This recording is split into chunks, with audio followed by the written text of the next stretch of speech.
Welcome my YouTube channel Buddhadeb biology solution. আগের ভিডিওগুলোতে prophase 1 5টি দশা এবং তারপরে যেটা রয়েছে মেটাফেজ 1, এখন অ্যানাফেজ 1 নিয়ে বলছি, যেখানে ডেফিনেশন এবং তার ফিচার্সগুলো রয়েছে এবং এখানে নন ডিসজাংশন বলে একটা টপিক থাকে, এখান থেকে শর্ট প্রশ্ন থাকে, বিভিন্ন রোগগুলো দেখা যায় সেগুলো নিয়ে আসছে। অ্যানাফেজ 1 এ প্রথম ছবিটা সবাই দেখে নাও কিরকম ভাবে ছবিটা থাকে।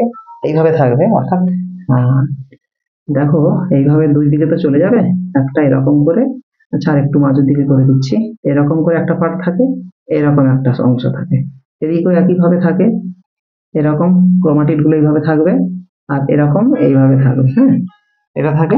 এবং আরেকটা অপর দিকে এইভাবে একটা নন ক্রসিং ওভার ক্রোমাটিড থাকে আর উল্টো দিকে ক্রসিং ওভার ক্রোমাটিড থাকে। এরকম করে নন ক্রসিং ওভার একটা ক্রোমাটিড আমি দেখিয়ে দিচ্ছি কোনটা নন ক্রসিং ওভার আর কোনটা ক্রসিং ওভার। এটা এইভাবে থাকে। এটাকে যদি আমি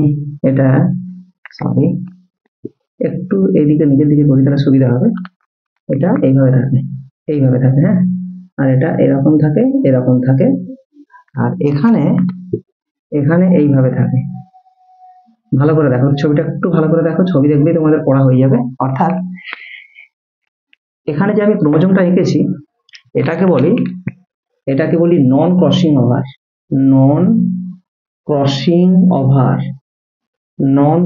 ওভার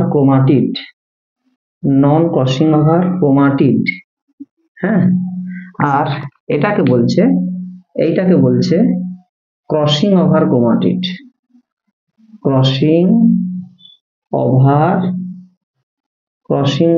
ক্রোমাটিড হয়েছে। এই দুটো নিশ্চয়ই বুঝতে পেরেছো। এখন এগুলোর সঙ্গে বেম যুক্ত থাকবে। বেম এখানে একটা যুক্ত থাকলো, ব্ল্যাক কালিতে দিচ্ছি, ক্রোমোজোমাল বেম এইভাবে যুক্ত থাকে, ক্রোমোজোমাল বেম। হ্যাঁ, আর মাঝখানে যে বেম থাকে তার নাম ইন্টারজোনাল বেম। এই যে সবুজ কালিতে দেখিয়েছি, দেখতে পাচ্ছ নিশ্চয়ই, এগুলোকে বলে ইন্টারজোনাল বেম, এইভাবে থাকে। এখানে কন্টিনিউয়াস বেম থাকে এইরকম, রেড কালারে দেখিয়ে দিয়েছি কন্টিনিউয়াস বেম। এই হচ্ছে টোটাল ফিগার, যার মধ্যে আমরা এটাকে তো বলেই রেখেছি, এটা হচ্ছে সেন্ট্রিওল, আর এটাকে আমরা বলি ইন্টারজোনাল বেম।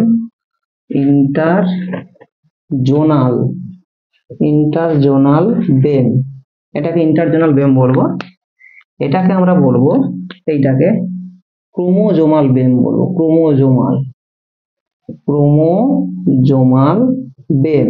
হ্যাঁ, এটাকে বলি সেন্ট্রিওল, অ্যাস্টার সহ সেন্ট্রিওল বলি এটাকে, অ্যাস্টার। এই হচ্ছে বিষয়।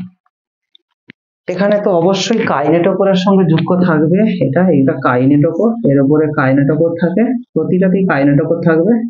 এবার বৈশিষ্ট্যতে আমরা আসছি। হ্যাঁ, দেখো জাংশন মানে জোড়, ডিস মানে ছেড়ে যাবে।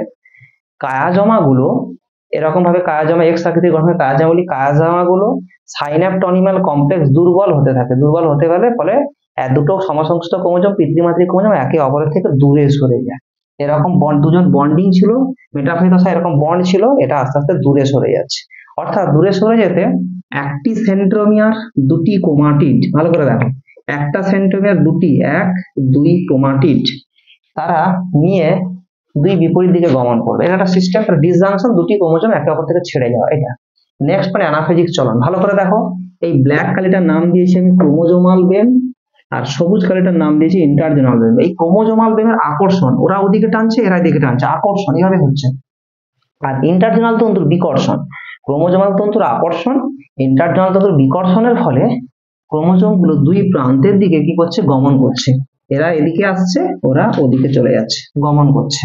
তাকে আমরা অ্যানাফেজ দশায় ঘটে বলে তাকে আমরা অ্যানাফেজিক চলন বলছি।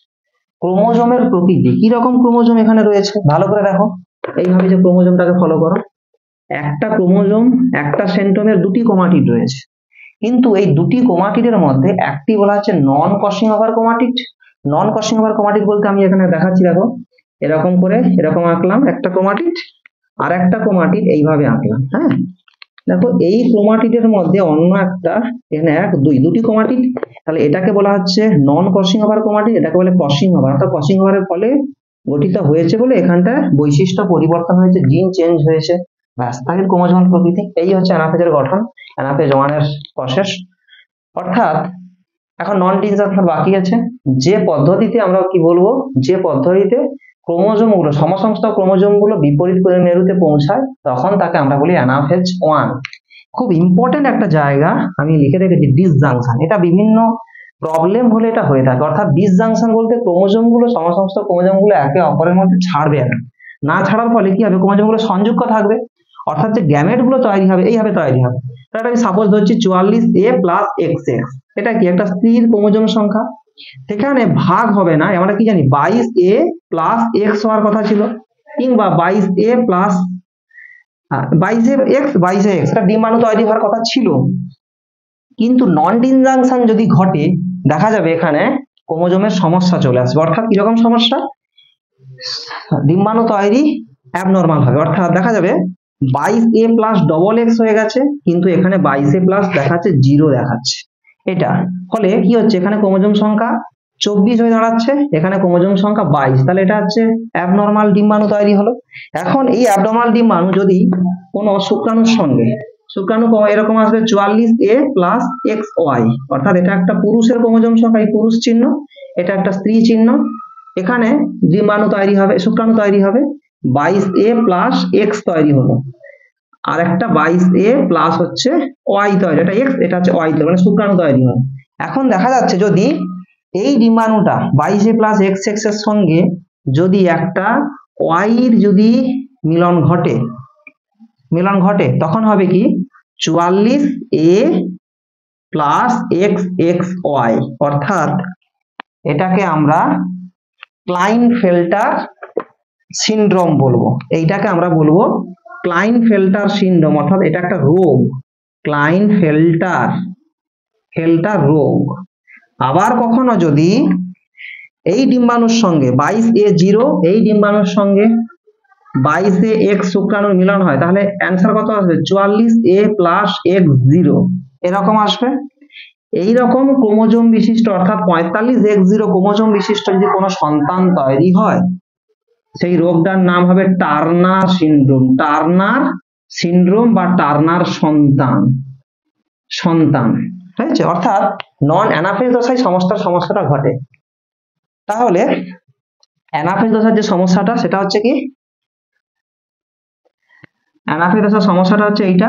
তাহলে একটা হচ্ছে একটা অস্বাভাবিক 44A প্লাস XXY তৈরি হচ্ছে ক্লাইনফেল্টার রোগ, আর একটা এটাও অস্বাভাবিক 44A প্লাস X0 হলে টার্নার। এই ডিসজাংশন যদি নন ডিসজাংশন যদি ঘটে থাকে তাহলে এরকম অ্যাবনর্মালিটিস তৈরি হয়। আরো একটা রোগ আছে যার নাম হচ্ছে ডাউন সিনড্রোম।